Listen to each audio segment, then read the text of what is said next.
L'Italie a-t-elle le droit de fermer ses ports aux personnes sauvées en mer?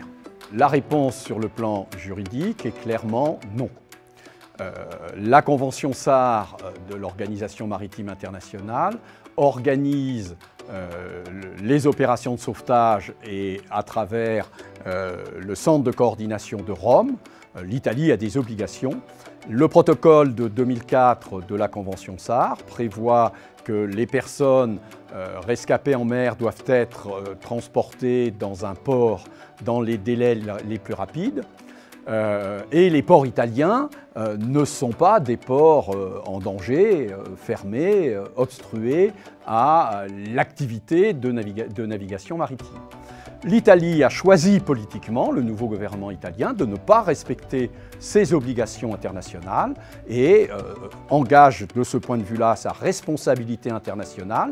Il faudra des procédures devant des juridictions internationales pour faire condamner évidemment les pratiques du gouvernement italien. Malte est dans une situation un peu différente car Malte, petite île, proche des côtes africaines, n'a jamais voulu accepter que des naufragés en mer arrivent de manière importante à Malte et Malte n'a pas ratifié le protocole de 2004 de la Convention SAR.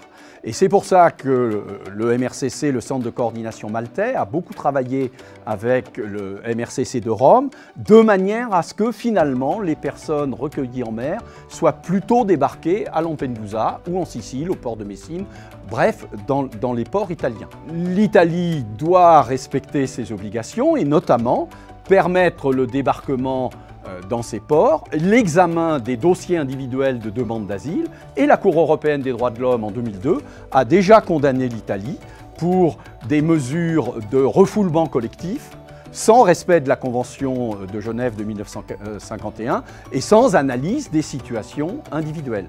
Au fond, la même procédure devrait, dans l'avenir, se répéter de manière à ce que le droit international soit respecté. Que politiquement on considère que l'Italie a été un peu abandonnée dans l'accueil des migrants est une très bonne remarque et une très bonne question à discuter. Ça ne justifie pas les pratiques récentes du gouvernement italien.